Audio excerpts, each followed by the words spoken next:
Alhamdulillahi hamdan katsiran tayyiban mubarakan fih kama yuhibbu rabbuna wa yarda.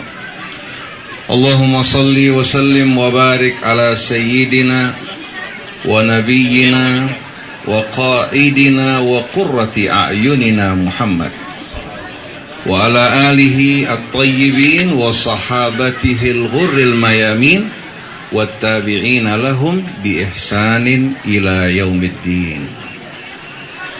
Amma ba'du, yang saya hormati dan saya cintai para jamaah hadirin hadirat yang berbahagia, para pendengar radio Silaturahim yang dirahmati Allah Subhanahu wa taala, yang saya cintai rekan-rekan ikhwani para asatid, para alim ulama yang berjuang bersama-sama kita di radio Silaturahim dengan mengharapkan betul-betul kita dapat menjadi media bagi persatuan umat dalam Islam yang satu. Kita tidak akan melebur perbedaan pendapat menjadi satu pendapat, karena pendapat bersifat manusiawi. Yang bersifat manusiawi kala berbeda merupakan satu hal yang wajar. Tapi kita dapat bersatu dalam prinsip-prinsip Islam yang sama yang bersifat ilahi. Di mana Allah berfirman, Al-Haqqu mir rabbikum, kebenaran yang sejati yang berasal dari Tuhan kalian. Fala takunanna minal mumtari, maka janganlah kalian termasuk dari orang-orang yang ragu, bimbang. Tapi sebaliknya, perbedaan pendapat di antara para alim ulama dari mulai sahabat Rasul, para tabi'in, tabi'it tabi'in, para a'immah mujtahidin terus berkembang, memperkaya dan memberikan kita masukan yang bermacam-macam. Bukan untuk dipertentangkan, dijadikan sebagai bahan permusuhan, menabur kebencian, tapi justru kita jadikan hadirin sekalian sebagai masukan bagi kita untuk memberikan solusi-solusi yang tepat bagi berbagai macam problema yang kita hadapi. Asal hati kita semua berorientasi kepada Allah Subhanahu wa taala, dan hati kita dipenuhi kecintaan kepada Allah, kepada Rasul-Nya, dan kepada kaum mukminin, maka tidak akan ada tempat dan celah di hati kita untuk berselisih, bercerai-berai dan bermusuh-musuhan, walaupun kita berbeda pendapat. Sebagaimana para immah, kita jumpai Syafi'inya, Malikinya, Hambalinya, Hanafinya. Mereka hadirin sekalian berbeda pendapat tapi tidak bermusuh-musuhan. Tapi bila sampai di hati yang kotor, yang dikuasai nafsu angkara murka, yang tidak lagi berorientasi untuk mengharapkan keridhaan Allah Subhanahu wa taala dan menjadikan Rasul sebagai tauladan yang sebaik-baiknya, Al-Qur'an sebagai pedoman hidup kita, dan mengharapkan keselamatan di hari akhir, maka dengan mudah syaitan akan memecah belah di antara kita semua. Barusan hari ini sekalian kita mendengarkan selawat yang disampaikan oleh Saudari Sulis. Saya sering bertanya-tanya, kenapa hadirin sekalian, selawat yang Allah limpahkan kepada Rasul-Nya, yang Allah limpahkan juga kepada umatnya, tidak dapat menyatukan di antara kita semua. Kecintaan kepada Allah yang membuat hati kita diterangi oleh cahaya ilahi yang amat indah, yang membuat hati menjadi lembut, yang membuat jiwa-jiwa yang gersang menumbuhkan tanaman-tanaman yang amat indah seperti yang digambarkan Al-Quran. Kecintaan kepada Rasul Sallallahu Alaihi Wasallam, dan selawat yang kita terima dari Allah ketika kita berselawat kepada Rasulullah Sallallahu Alaihi Wasallam, kenapa tidak dapat menyejukkan hati kita, merapatkan dan menyatukan hati kita semua, kecuali bila hadirin sekalian memang hati-hati kita sudah mencapai puncak kekerasan seperti yang digambarkan Allah. Thumma qasat qulubukum min ba'di dzalik fahiya kal hijarati aw ashaddu qaswa. Kemudian hati kalian keras membatu, dia bagaikan batu, bahkan lebih keras lagi dari batu.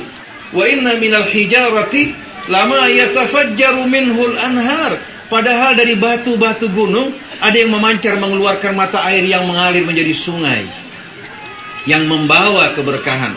Wa inna minha lama yashaqqaqu fayakhruju minhul ma'.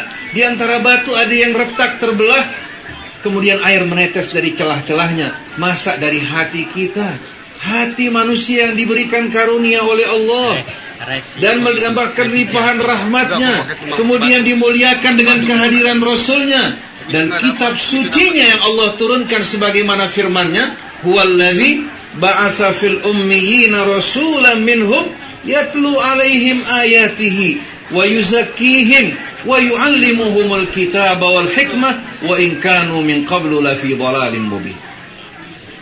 Dialah Allah yang langsung mengutus di tengah-tengah masyarakat yang primitif, masyarakat jahiliyah yang jauh lebih gelap dari kehidupan kita semua bangsa Indonesia saat ini. Mengutus seorang rasul dari kalangan mereka. Apa yang beliau lakukan? Yatlu alaihim ayatihi. Dia membacakan di tengah-tengah mereka ayat-ayat. Mencerdaskan mereka melalui pendidikan Rabbani yang langsung ditangani oleh Allah. Wa yuzakkihim.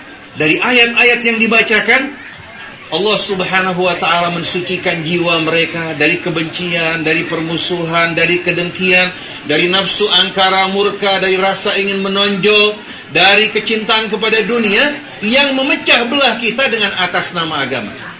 Terjadinya perpecahan di antara kita semua ini disebabkan kita memperjuangkan dunia dengan bungkusan agama yang melahirkan persaingan, kebencian, permusuhan, kemudian perpecahan, bahkan sampai pada fatwa menumpahkan darah sesama saudara kita yang muslim karena perbedaan pendapat. Wa yuzakkihim. Kalau kita mempelajari Al-Quran, mempelajari juga sunnah nabinya, tapi tidak mampu mensucikan jiwa kita dari nafsu angkara murka, dari kebencian, permusuhan, tidak mengubah hati kita menjadi seorang yang penuh rasa cinta kasih terhadap sesamanya dan bisa mencintai saudaranya sebagaimana mencintai dirinya, maka keimanan kita dipertanyakan. Apalagi kalau kita melakukan serangan kepada sesama kita, menjas bahwa si fulan sesat, kafir, dan mereka tidak akan mencium bau surga, hanya kita yang akan mencium bau surga. Saya katakan la haula wala quwwata illa billah. Padahal Allah mengatakan, alam tara ilal ladzina yuzakkuna anfusahum balillahu yuzakki man yasha'u wa la yudhlamuna fatila. Tidakkah kau melihat orang-orang yang mensucikan diri mereka, yang menganggap diri mereka yang suci, yang bersih, yang selamat di hari kemudian nanti? Barillahu yuzakki man yasha. Tapi Allah subhanahu wa ta'ala, dialah yang akan mensucikan siapa yang dikehendaki dengan dasar ilmunya, pengetahuannya yang tidak akan meleset dari kebenaran. Dan mereka tak akan dizalimi sedikit pun juga. Yang mengherankan Nabi kita hadirin sekalian, dengan penuh keimanan dan hati juga penuh rasa takut kepada Allah subhanahu wa ta'ala. Sahabat-sahabatnya pun penuh rasa takut kepada Allah yang tak terhingga. Sampai Abu Bakar As-Siddiq radhiyallahu anhu seperti yang pernah kita terangkan, beliau mengatakan, "Lau kanat rijliyal yumna dakhilal jannah wal ukhra kharijaha ma amintu makrullah." Apabila kakiku yang sebelah kanan sudah masuk ke dalam surga, yang sebelah kiri belum masuk, aku masih belum merasa aman. Kemudian dalam pendapat beliau mengatakan, ini pendapatku, kalau benar kembali kepada petunjuk Allah, kalau salah kembali kepadaku dan syaitan. Allah dan Rasulnya tidak bertanggung jawab terhadap pendapatku ini. Kembali kepada pendapat di saat tidak terdapat nas yang tegas atau tidak terdapat nas sama sekali, maka beliau berijtihad di bawah rambu-rambu nas yang telah ada sebelumnya. Dia tidak mengklaim bahwa ini hak, tapi dia mengatakan ini pendapat saya, yang mungkin benar juga mungkin salah. Oleh karena itu terdapat perbedaan ijtihad di antara para khulafa, tapi mereka tak bermusuh-musuhan satu dengan lainnya, tidak mengatakan yang berbeda sesat dan menjamin keselamatan untuk dirinya, sama sekali tidak. Ketika Utsman ibnu Mas'ud radhiyallahu anhu wafat dalam peperangan sebagai seorang syahid, seorang wanita mengatakan dia pasti masuk surga. Rasulullah katakan, wa ma yudriki, dari mana kamu tahu? Si perempuan terkejut. Apakah dia tidak akan masuk surga ya Rasulullah? Dijawab, saya berharap dia akan masuk surga, tapi jangan sekali-kali engkau memastikan. Kepastian semua di tangan Allah. Tapi yang heran, kenapa hadirin sekalian kita selalu, sebahagian kita beranggapan kita yang selamat, yang lain celaka. Kenapa kita tidak berharap kita semua selamat. Memperkecil jumlah yang celaka, yaitu mereka-mereka yang tidak mencintai kebaikan dan melakukan kerusakan di atas muka bumi. Dan mereka sering membawakan hadis, iftaraqatil yahud ila 71 firqah wa iftaraqatil nasara ila 72 firqah wa sataftariqu ummati ila 73 firqah kulluha finnar illa wahidah. Orang Yahudi terpecah menjadi 71 golongan, Nasraninya terpecah menjadi 72 golongan, dan umatku kelak akan terpecah belah lebih daripada 72, yaitu 70. Dan angka 70 di tengah-tengah orang Arab ini menunjukkan jumlah yang besar, bukan membatasi dalam 70. Seperti Allah berfirman, wa in tastaghfir lahum 70 marrah falan yaghfirallahu lahum. Kalau kau mohon ampun untuk mereka 70 kali, Allah tak akan ampuni mereka orang-orang munafik. Bagaimana kalau 75 kali? Jadi angka 70 ini menjelaskan perpecahan kaum muslimin lebih besar dari orang-orang Yahudi, orang Yahudi lebih besar dari orang-orang Nasrani, dan semua yang berpecah belah ini akan masuk neraka. Yang selamat cuma Allah sebutkan gak dalam Quran? NU, Muhammadiyah, Persis, Syiah, Sunnah gak ada. Tapi Allah tegaskan dalam sebuah surah yang pendek, suratul Asri, Bismillahirrahmanirrahim, wal asri innal insana lafi khusrin illa alladhina amanu wa amilus salihat wa tawasaw bil haqqi wa tawasaw bis sabr.